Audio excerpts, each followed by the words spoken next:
My name is Håkon Volldal. I am the CEO of Q-Free, a company that makes solutions for smart, safe, and green urban mobility.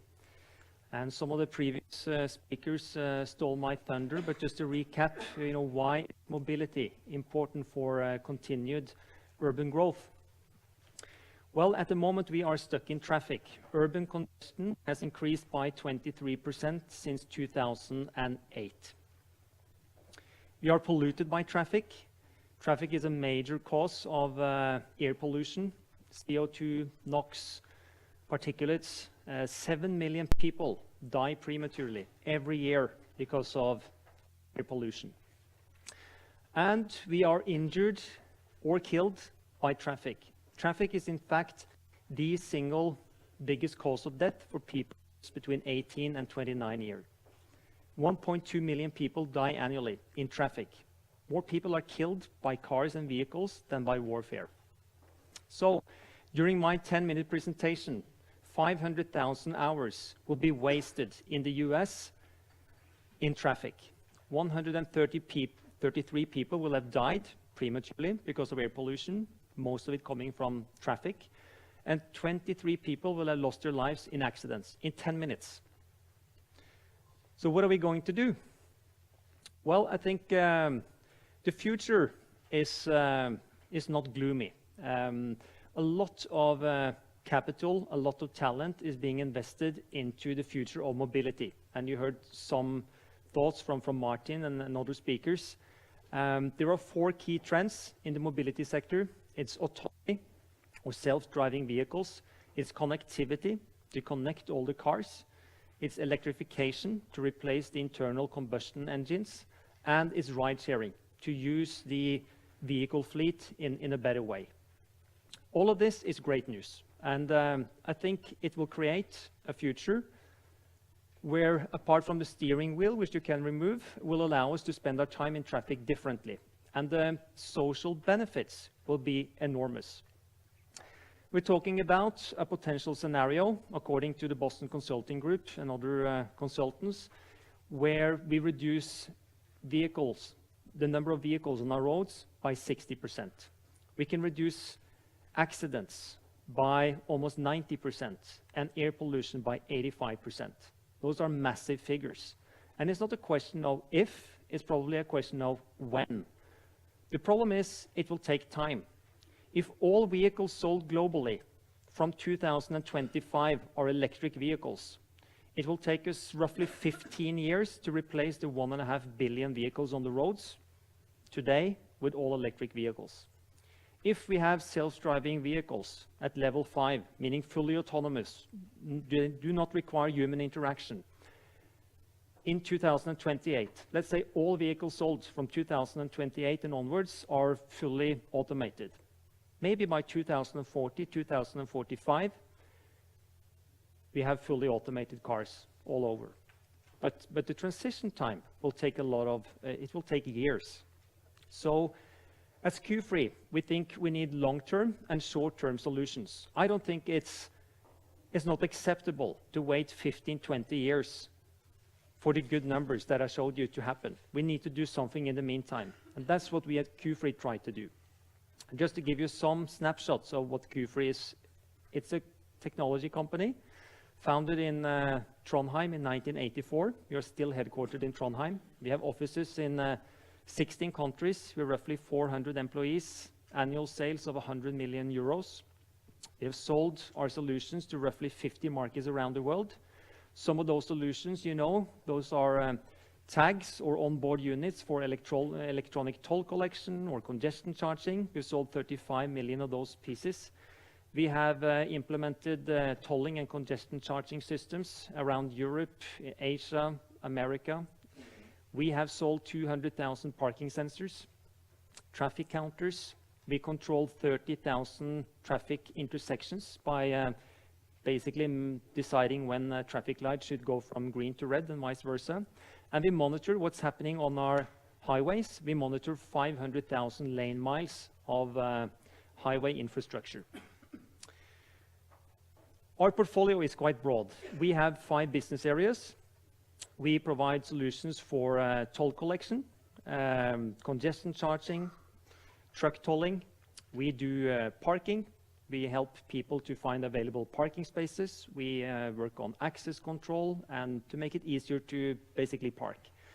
We provide sensors along our highways to give information to the vehicles and to receive information from vehicles.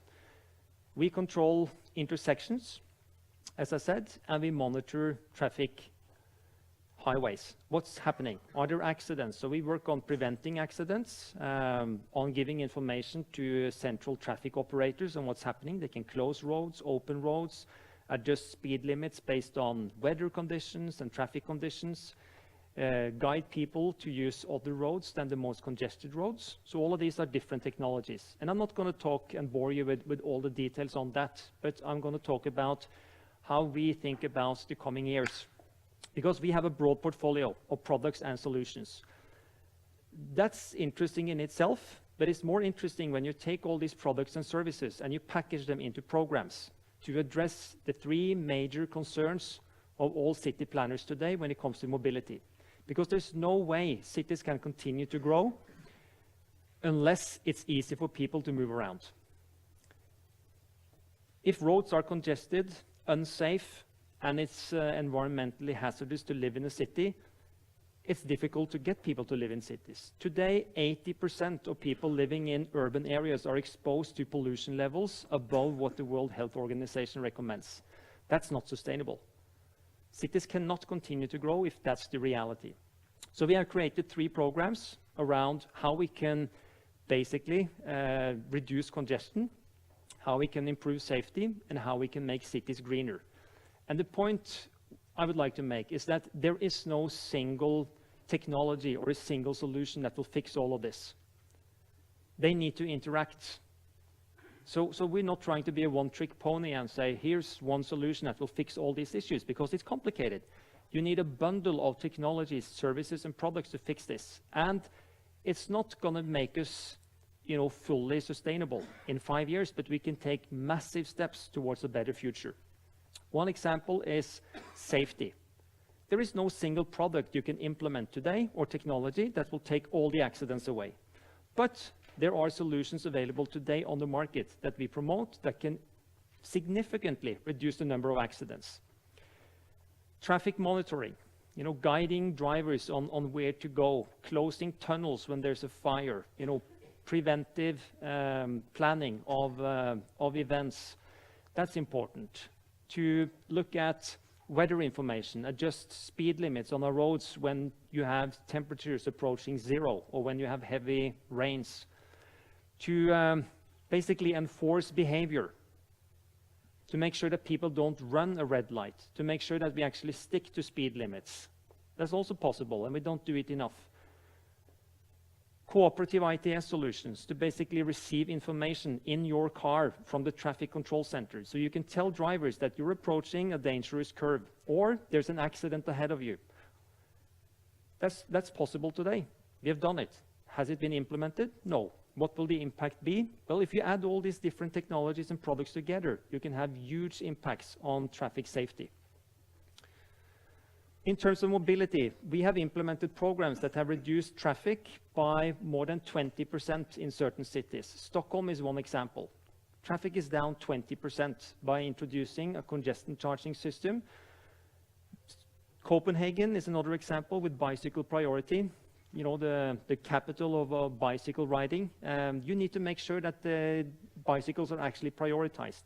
Does that fix the congestion charging problems in Copenhagen alone? No, it's one contribution, and we need more. Can we go from unsafe to safe? Yes, we can. Not completely safe, but we can reduce the number of accidents massively. We can put in place, as I said, bicycle priority schemes. We can remove overloaded trucks from our roads. We can make sure nobody runs a red light, and we can monitor traffic conditions and give that to the drivers. And we can go from mean to clean. We have reduced air pollution levels in major cities by 15 to 20% by implementing programs such as smart intersection control to avoid stop-and-go traffic, to remove cars looking for parking space, to make it more expensive to go into cities during certain hours. All these benefits can be realized today.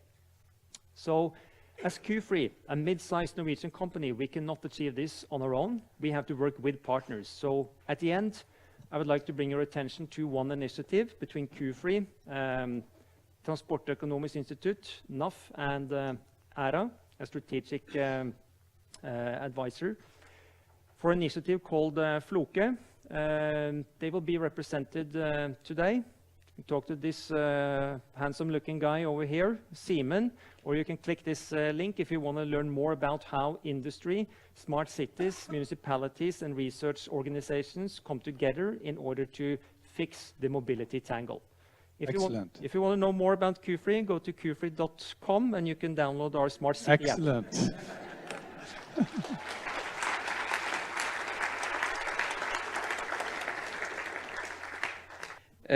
Ocean Sun is a technology company, 3 years old. We are 10 people. We have a daughter entity in Singapore, also presence in Shanghai. The background for the company is, I would say, kind of a mutation between traditional Norwegian industries. All the way back from the Vikings, Norway has been very good at naval architecture, building marine structures.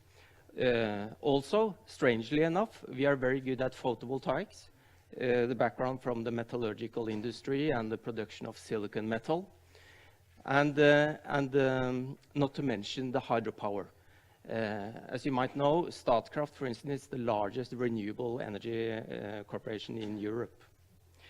So to give you an introduction of just about the purpose of floating solar, I will run a quick video clip. Ocean Sun, a bold solution to our global energy needs. The world is in need of clean energy. In recent years, solar power has proven itself to be the most efficient source. Yet, in order to produce large amounts of energy, solar power plants require vast areas of land. Sufficient land areas cannot be found near the densely populated places where power is consumed, and agricultural and recreational spaces cannot be sacrificed. This results in substantial transmission costs from the power plant to the consumer. Around the globe, most people and most large cities are located in coastal areas with the open ocean right on their doorstep. Using Ocean Sun's solution, combined with large free areas of the sea, we can obtain clean and cost-effective renewable energy production close to populated areas.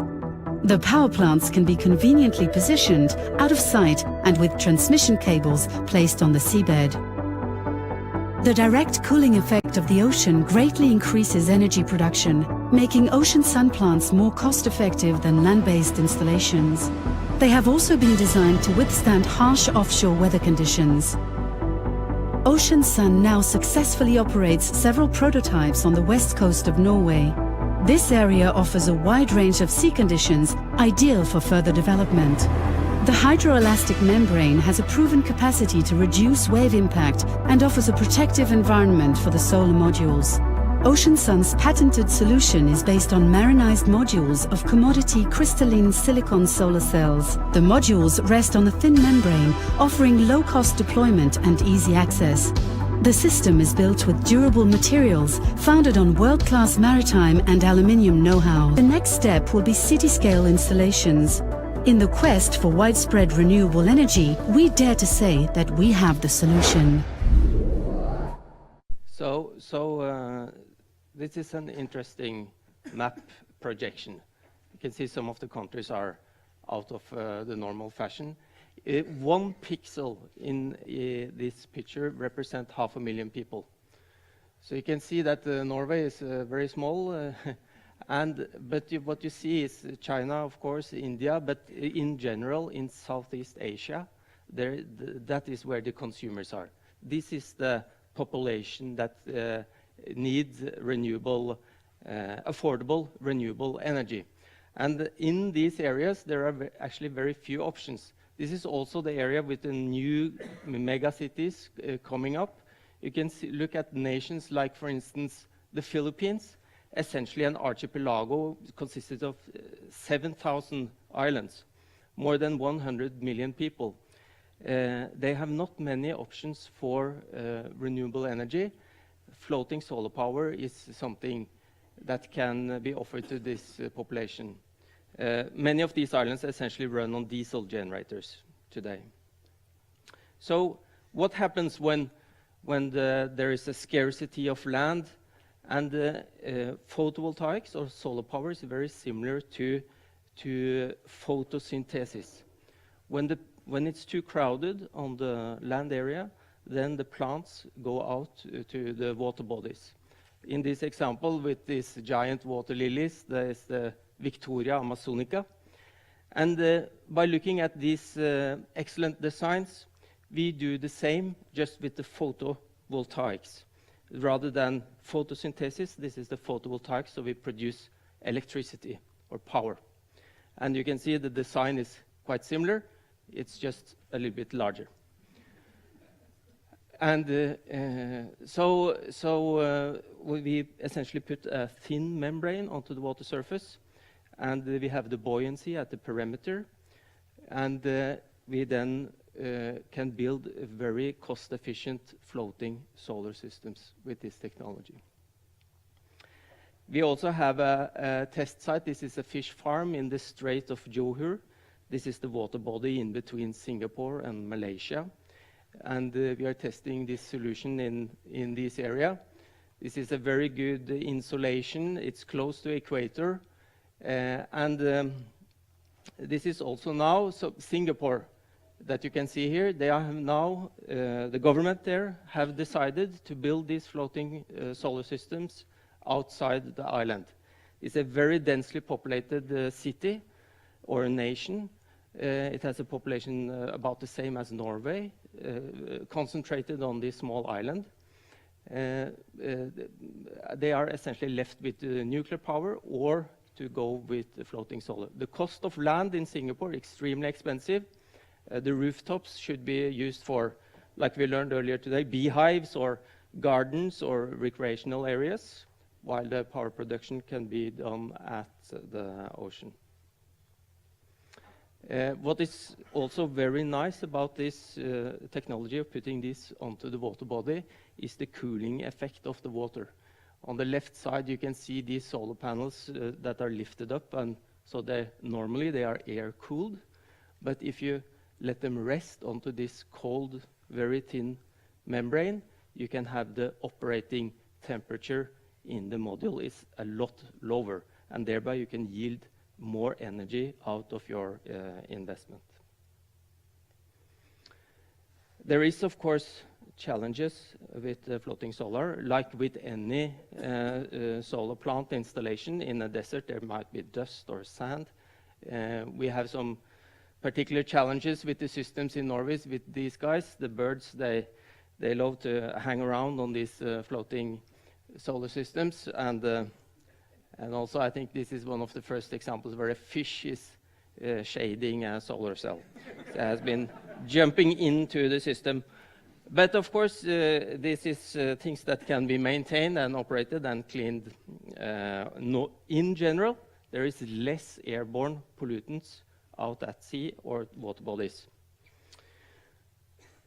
So, but another important aspect is to, of course, if you start to cover up large fractions of the water bodies, then you need to check what are the consequences for the marine life, the limnology, the algae blooming, and the fish habitat, etc. But they can also have positive effects on this environment. This now is a project that we are building for Statkraft. For us, it's a big undertaking, but for Statkraft, it's more of a test. It's a 2 megawatt peak installed. Each of these circles that you can see is about the size of a football pitch. So, and the beauty of using floating solar power in connection with hydropower is that the hydropower reservoir acts as a battery. So you can store your energy in, so you don't need, so you can typically produce solar power during daytime, while at night time you run the turbines on the hydropower plant. The World Bank recently gave out a report claiming that there is a need for if you take 5% on these man-made reservoirs, it creates an investment opportunity for 2 terawatts, which requires an investment of more than $1 trillion US. And this is only the man-made reservoirs. If you go to the ocean surface as well, there's a tremendous amount of money that has to be invested into this area. So now you know where to place your bets. Finally, I'll just a few flyovers from the systems that we have. This is from Singapore. We are building on this dam now in the field, one of Asia's largest hydroelectric reservoirs. This is West Coast Norway for replacing diesel generators for Lerøy fish farm. You can also see how easy it is to walk on water, actually. This is 1 millimeter thick, the membrane.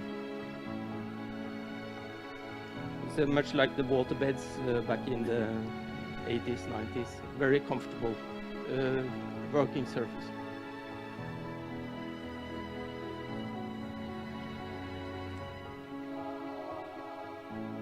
And as you can see, there is almost an infinite surface area for installing floating solar power. Thank you very much.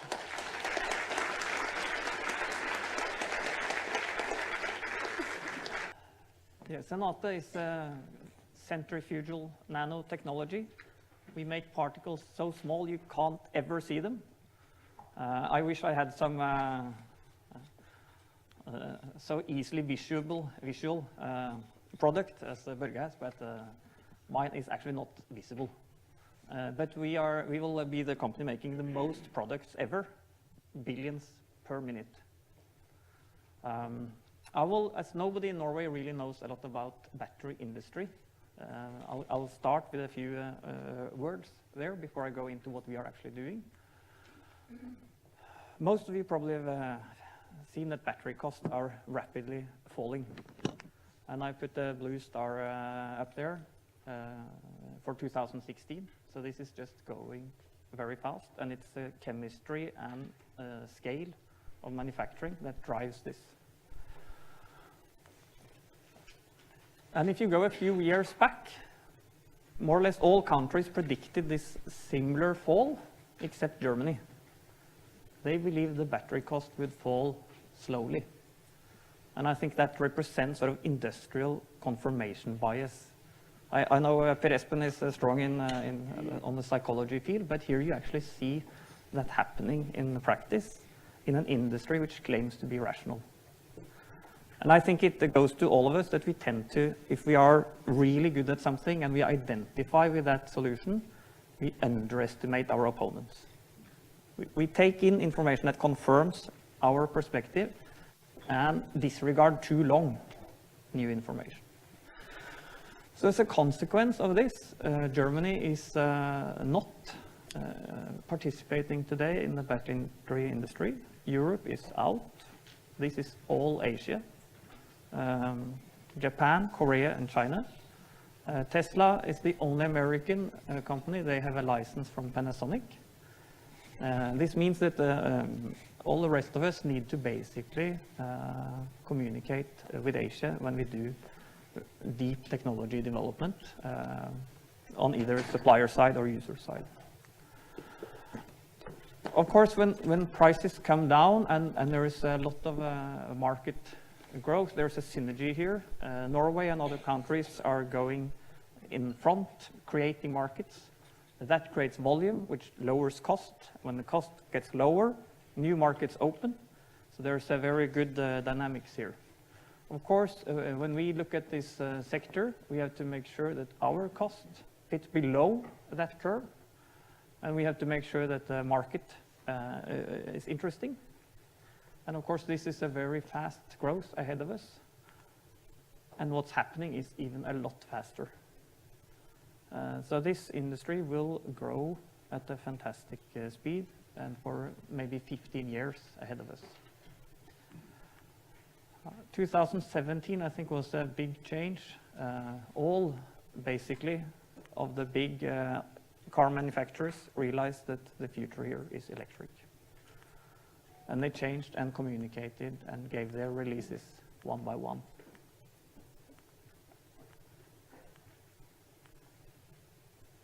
This basically means that there are gigafactories now being built for battery manufacturing. And just to give you a perspective, I tried to calculate the Tesla Gigafactory 1. If you take 1 year of production of batteries from that factory when it's fully built and look at how much oil it replaces during the lifetime of those batteries, that factory alone is similar to half the Norwegian continental shelf in oil. There are a lot of assumptions there, so you can easily multiply or divide by 2, but it's in that range. It's huge.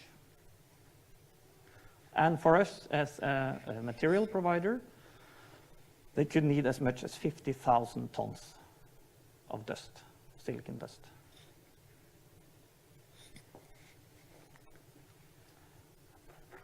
And what's special here is it's a bit like solar panels. You can use the same panel on your roof as on the sea, as in the desert, in a small system, in a big system. It's the same here. It's one technology platform that can go into your cell phone and your computer. And that was actually what developed the market and developed the technology. And now the same platform goes into your car and it goes into the grid. And a lot of car drivers will be unhappy when you've lost 20% of capacity. Then you still have 80% left that can be used as a second life in the grid for 20 years. This will represent a very low-cost energy storage opportunity. And if you do some quick calculations here on the cost curves of PV and batteries, and you're even conservative, this will be cheaper than CCS in almost 80% of the world. As soon as you have solar conditions like the Mediterranean or better, this will be cheaper. And it's cheaper before 2025, and a CCS project takes you about 5 years to develop, which means it's cheaper today from an industrial perspective. That's not the case in Northern Europe, because we don't have 1,700 sun hours. We have 1,000. So here it can definitely still make a lot of sense. So inside this battery, it's basically a chemical pump. The lithium ions are going from one electrode to the other when we are charging a battery. And you spend a lot of energy to get them to move into the anode, and then they release that energy when they go back to the cathode. And these are rolled up on the film, so if you open one of these small batteries, you'll see a roll, and that's basically cathode and anode being rolled together. And there's a liquid electrolyte inside. So, CNATE, what are we? It's a centrifugal nanotechnology spin-off from Dynatech, who's Norway's largest equipment developer for land-based industries. We do our research and production at Kjeller, and it's a direct evolution of the Norwegian silicon history and competence. So silicon is a fantastic improvement in today's battery. Today you have graphite in the battery. Silicon can store about 10 times more lithium ions, but it's difficult to make it live for a long time, because when the silicon takes and receives that lithium, it will expand. And then when it releases, it contracts. So every day it will grow, shrink, grow, and shrink. So that's not trivial. It also tends to move. And whenever it grows, it creates a new surface, and you get a small skin, floss in Norwegian, or a dandruff in English. And this falls off when it shrinks again.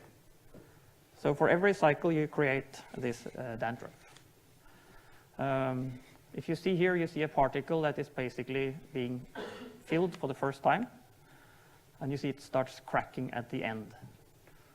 This is a 2-micron particle, so our particles are factor 100 smaller in size. That solves part of the problem. Then there are advanced coatings and other tricks you can do. And we're collaborating basically then with the leading battery manufacturers in Asia to solve this problem and have some very promising solutions. So here you basically see gas entering this centrifuge, and it will move around, and as soon as it is big enough, it hits the wall. It becomes too heavy.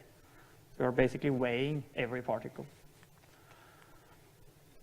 That means that we can tailor the nanochemistry of particles that you cannot see, 100 nanometer in size. So we are in the process of going now from typically making 100 grams to about 50 kilograms. Then you can deliver enough for 10 cars. Based on that, you can qualify the material, and you can go into full-scale production. And obviously, we believed initially that we would have to start with cell phone technology because the car makers would be reluctant to jump into new technology. But we see the competition on the EVs is so strong that even the car makers are willing to take risks here, and they're also trusting their own approval processes. So we are already now starting to prepare for some of these giant expansions. So summing up, batteries are falling in cost dramatically fast. You should all be careful with your confirmation bias. You can lose a complete industry by sticking to that. We are in a very good and exciting collaboration, but if we are successful, it's immediately a huge factory. There are none of the small players who will have competence to solve this problem together with us. Thank you.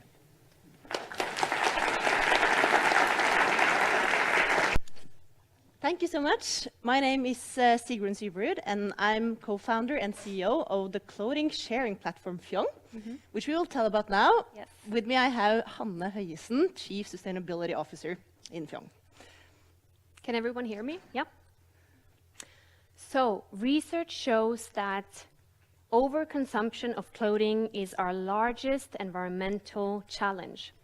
Norwegians own 359 clothing items on average, which every third item is unused, and that's shocking.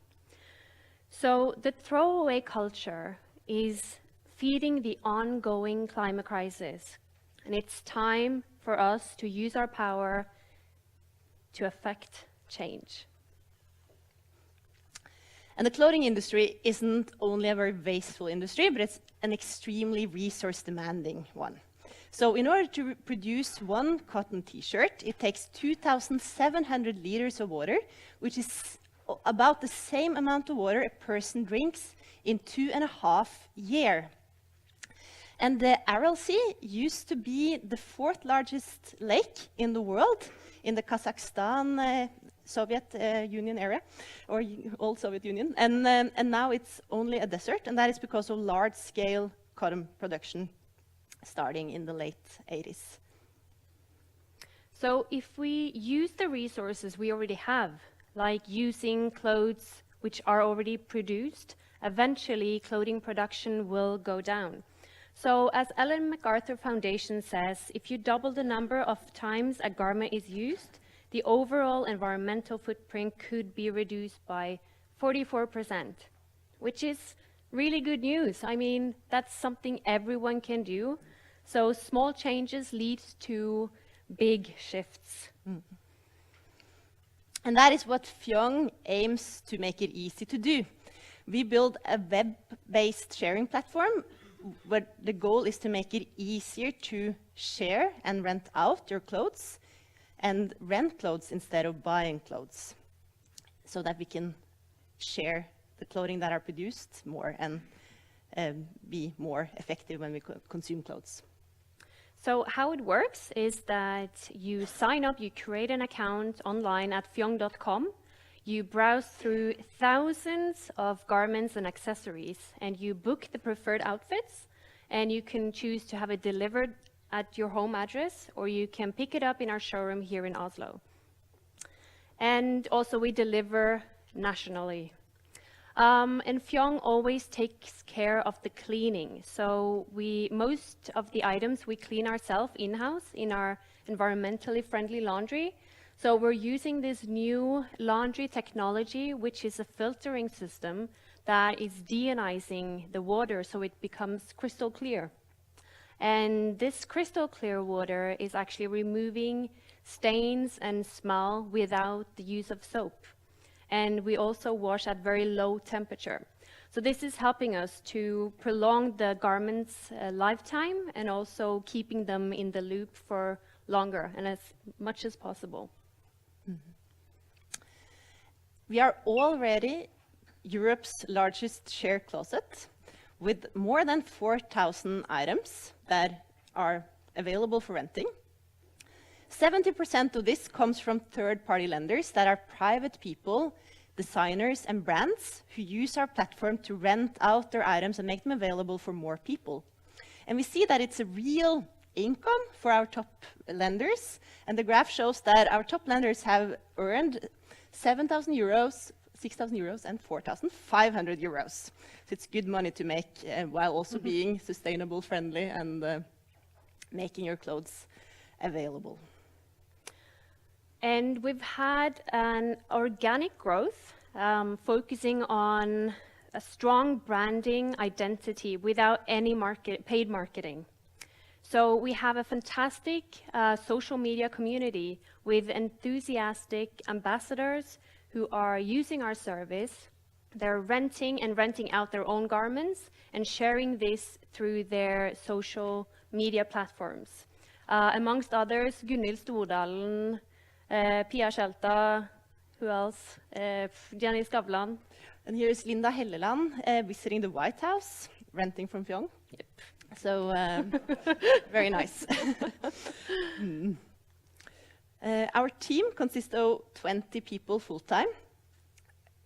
Half of those people build the web platform because we build the sharing platform in-house. So in that sense, we're actually a software company because we have, we build all of it ourselves.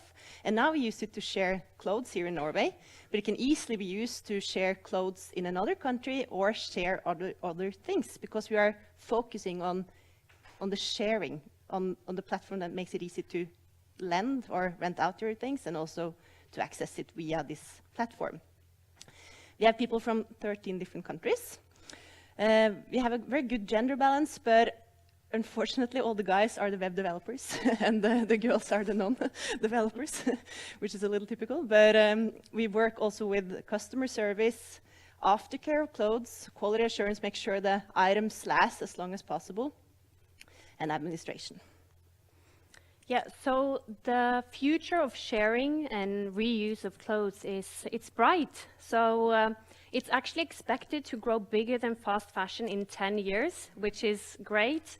And it's also, it plays a key role in the creation of a circular fashion future. And our ambitions are big.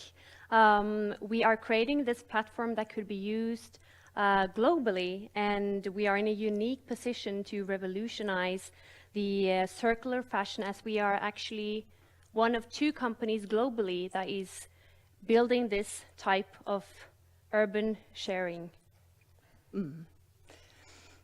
So now we will just encourage you all to rent out your items or rent instead of buy next time you will consume clothes. Until now we're only for women, unfortunately.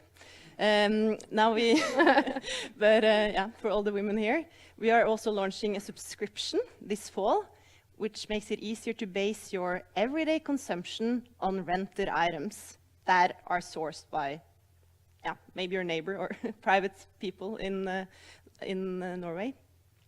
So please check it out. Yeah, thank you. Yeah, thank you.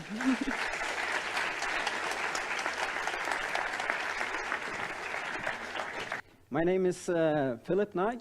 I'm the product manager in Zaptec. We are a company from Stavanger that creates charging stations for large-scale charging systems for electrical vehicles. The last 12 months, our chargers have charged up for 10 gigawatt hours of electricity. That's equals 6 million kilometers driving with beautiful Norwegian hydropower. And you might ask, what does this have to do with cities? And how do we solve this electrical vehicle problems in cities? Well, all these 10 gigawatt hours are demanded by a single source that is not demanded elsewhere in Europe at the moment. Multi-dwelling units, or housing associations, which, as we call it in Norway. And the reason for this is the large adoption of the electrical vehicles in Norway. Take an example, 3-4 years ago in Norway, you just had 1 or 2 or 3 chargers installed in these multi-dwelling units, and there was no problem. But now you have 10, 20, 30, up to 100 chargers in one single garage. And then you have to think about how to balance the power, you have to think about the scalability of the system, and a lot of new challenges arrives. So we solved this problem with creating a brand new way of charging, where we put all the components typically associated with the charging station inside the charger itself. Before you had fuses, you had networks cable, you have RCD, all of those for one single charger. And if you wanted to have 100 chargers, it will be a spaghetti network of cables, very hard for the electrician to install, to give an offer, and so on.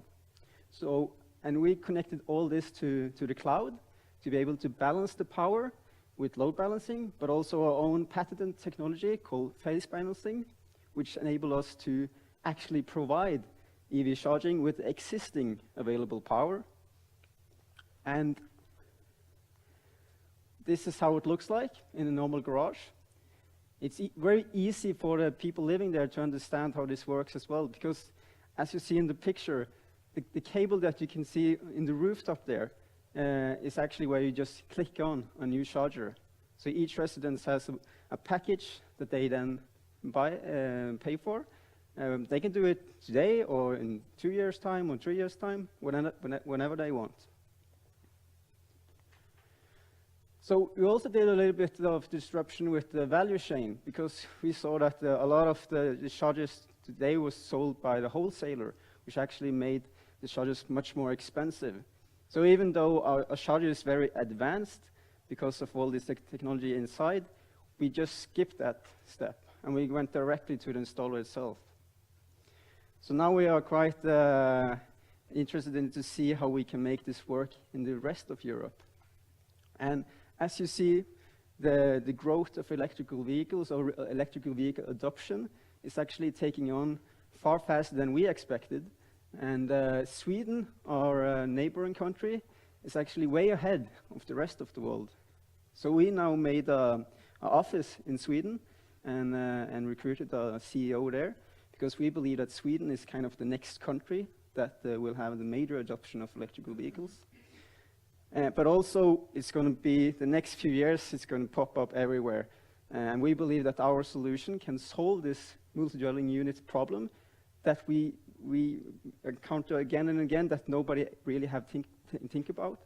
I just was in Lyon, in France, and this problem has not occurred for them. So they don't really know how to solve it. I want to show you this graph because you read a lot about electrical vehicle sales and so on in the news, but this is really a revolution going on. You have 230 million vehicles that's going to be on the road in 2035. And from 2017 to 2.9 to today, 6.5 million. So this is going really fast. We have a world-class team in Norway. We have software developers, engineers, marketers, and so on. But we are really growing fast, and we need good people. And because I don't like to lose the competition, I have to give you some financial numbers. So Zaptec in 2017 had a revenue of 45 million NOK. 2018, write this down, 100 million NOK with 20 million in profit. And this year we expect to, or we hope to achieve 200 million NOK in revenue. And this is largely because we are now expanding globally. So thank you, and please don't hesitate to contact me if you need to know anything about EV charging or all these challenges that we are going to have in the future. Thanks so much, Philip. Hello, everybody. Hello, friends. And thank you very much for inviting me here today. It's a great honor to address such a nice and important audience. Everything is possible for the Lord Almighty and the mechanic. That was the watchword when my grandfather set up a small mechanical engineering works on the Norwegian west coast straight after World War II. And now, more than 70 years later, Vestre has become one of Europe's most successful producers of urban outdoor furniture. Our vision is to create the arenas for everyday democracies, meaning social meeting places where people come together across age, gender, social, cultural, and economic backgrounds. In many countries, we are now seeing alarming tendencies towards increased conflicts and antagonism between people from different ethnic and cultural backgrounds. And it's never a good idea to categorize people as us and them, because people are people and should be treated as people. How liberal or restrictive a country's immigration policy should be is a matter of politics, but we cannot simply shut our eyes to the fact that we are living in a more diverse society than before, and we should therefore try to value diversity and eliminate prejudice. And the best way to do that is to allow people to meet, to share experiences, to share life stories, ideas, get to know each other, allow people to get in touch with each other. That's how we create a sense of community and belonging. And in Vestre, we are passionate about diversity and about making urban spaces open and inclusive for everyone. As here, as you can see, for example, on Aker Brygge, the waterfront in Oslo, or here at Times Square in New York. Yeah, that's Times Square. But it's a nice movie, or it should have been. There we are, yes. So Vestre cooperates with 30 Scandinavian furniture designers. We have won a great number of design awards. All our manufacturing takes place in Norway and Sweden, based on 100% renewable energy, carbon neutral manufacturing, and local environmentally friendly materials. Our state-of-the-art manufacturing plant is in fact designed by the Norwegian architect firm Snøhetta. Vestre is growing about 20% every year, and our export share has increased by nearly 40% over the last 3 years. We never compromise on quality, and we deliver all our products with a lifetime guarantee against rust and 15-year warranty on wood and paint. So if you buy our furniture, you will never get rid of them, I can tell you for sure. So from a European or American point of view, we are neither expensive nor cheap, but we still achieve a healthy profit margin. And that, my friends, proves that it is possible to build a profitable green mainland industry in Scandinavia, as long as we make unique and environmentally products that the world needs. So here we are, Mr. Friedman. Many years ago, you wrote an article in New York Times where you stated the only social responsibility is to increase profits. Those who think otherwise are puppets of intellectual forces that undermine the basis of a free society. That's strong words, my friends. And Friedman isn't just anybody who won a Nobel Prize in economics, as you all know. But is this morally right in 2019? We don't think so. Many people today talk about triple bottom line, people, planet, and profit. In Vestre, we put it very simply because we say everyone can save the world a little. And some people will ask, isn't that rather naive to believe that you can change the world by a simple park bench? We'll see. The point is that no one can do everything, but everyone can actually do something. So 11 years ago, we joined the Ethical Trade Initiative as the first ever furniture brand in the world. Almost 10 years ago, we became the first carbon neutral manufacturer of outdoor furniture in the world. 2 years ago, we launched the world's first urban bench with a Nordic Swan eco-label. Now we have got over 150 eco-labeled products, and we continue forward. Vestra has integrated 9 out of the 17 sustainability goals into our business strategy, and our goal is to be recognized as the most sustainable furniture brand in the world. We are working all the time to reduce our footprint. For example, Vestra Vision Zero means that we are to make no products at all that cannot live forever through maintenance programs, return schemes, and circular distribution models. Last year, we opened our first solar cell plant, and by 2025, we should have enough self-generated renewable energy to feed for our own needs, plus another 20% we can feed into the power grid. And in this way, we will not only produce furniture, but we will also produce power.